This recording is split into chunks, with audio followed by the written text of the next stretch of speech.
talk a little bit about some of my favorite springtime lures.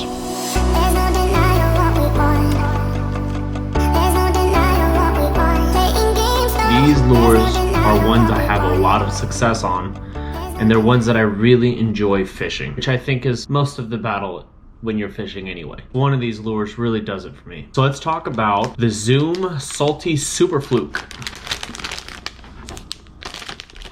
This is the white pearl colorway. Are they called colorways? Is that a thing for lures? Like, you know, like sneakers? If it's not, we should make it a thing. I've had a lot of success with the white pearl Super Fluke.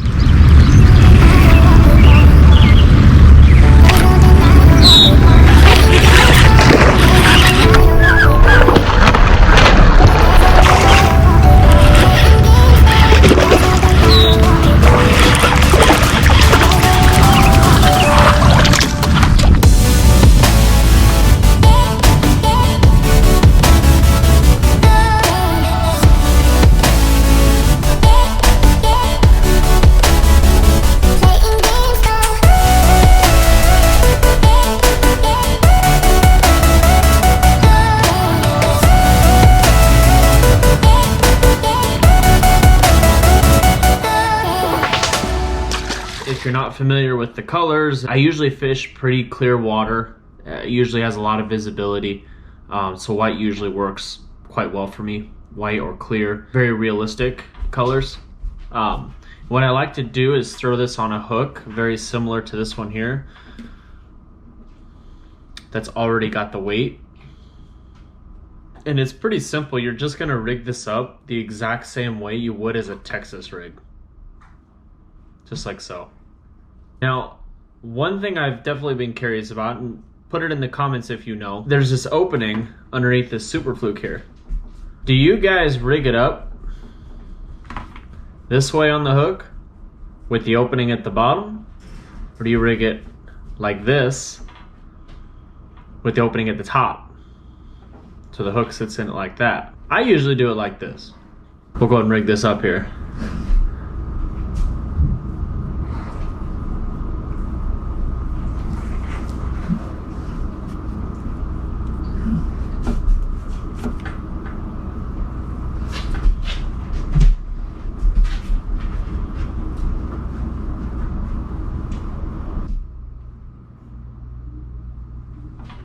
And there you have it.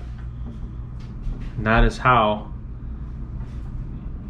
I fish this Super Fluke. That weighted in, drags it straight down to the bottom, and then you just jerk it along. If you're not familiar with how to fish these Super Flukes, this is the equivalent of a jerk bait. It is a jerk bait. It's just a soft plastic jerk bait. And you can use weighted hooks. You can rig it up just like you would a Texas rig with a bullet weight at the end. You can do that as well. I like these ones. They seem to work a little better for me, and I'm not always a huge fan of having my bullet weight sliding around, and it gets pretty mossy some of the ponds that I fish, so it does pick up quite a bit of moss up here in the front. With this though, I don't seem to have any problems picking up any moss or weeds. So with that being said, when you fish these Super Flukes, I like to just twitch it 1, 2, pause, twitch it 1, 2, pause, and you don't have to do 1, 2, pause, 1, 2, pause every time. That gets to be a little monotonous, and it just a little boring. I don't like to be bored. I'm out there fishing. I like to have a good time. So I switch it up. I usually like to do 1, 2, pause, 1, pause, 1, 2, 3, pause, 1, 2, 3, pause, 1, and just mix it up with your patterns. Maybe sometimes swim it a little more and just reel it in. You know, mix it up and find what you enjoy doing, and find what the fish are really going to react to, because that's ultimately what this is, a reaction bait. You're looking to get a reaction out of these fish. I have a lot of success with this though. I actually took these two exact lures, the Super Fluke being one of them, and this next lure I'm going to show you, to Minnesota not too long ago, to the Boundary Waters canoe area. which I will post a video about here soon. And I caught 3 or 4 different species just with this Super Fluke. It does work. It's not just for bass. It's not just for smallmouth. It's for a lot of different species of fish. They will bite this, I promise. That's how I like to fish it. You can fish it like a Texas rig with the bullet weight on the front. Mix it up when you're retrieving it. Mix it up with your pauses. You can count on your pauses if you want to, or just do what feels right to you. Do what you're comfortable with. Do what you think's gonna work. That's what's important. Find your own way.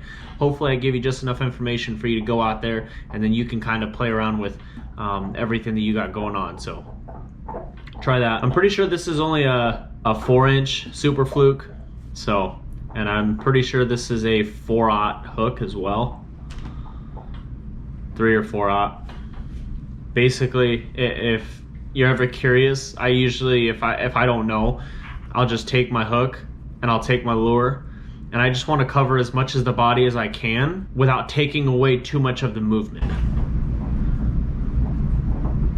You see, this covers about, it's at least half. I mean, it's 3/4 of the body of the lure of the Super Fluke, which is good. It's about 3/4 of it, which gives it plenty of room in the tail to move around and maneuver and mimic a struggling bait fish. So that's how I measure it up. I do the same thing with worms if I really need to. Most of the time I run pretty much the same thing. So okay, let's talk about the second lure. The second lure is going to be a Pro Swimmer Sexy Shad paddle tail. This is what I like to use. I think this is a great lure if you haven't used one of these before. And you can rig these up on many different things. Many different things. You can swim it by itself. You can put these on spinner baits. You can put them on chatter baits, any trailer, buzz baits. You put them on whatever you want. I've been fishing it just on a jig head. On this jig head here, I actually have another paddle tail on it at the moment, but I fished on this jig head. And actually just see the hole. I don't even need to take the plastic off. But this jig head's actually pretty expensive. I got it at Bass Pro. It's got a little rattle in there. So, but yeah, I'll literally just rig this paddle tail up the same way I rigged this one up, and fish it just as is, just like that. And I don't know what it is, but it seems so simple, yet it's so effective. Sometimes less is really more. Keep it simple, keep it to the point. You're gonna have more success. There's no denying what we want. There's no denying what we want. Playing games, no. There's no denying what we want. There's no denying what we want. Playing games, no. There's no denying what we want. There's no denying what we want. Playing games, no. There's no denying what we want. There's no denying what we want.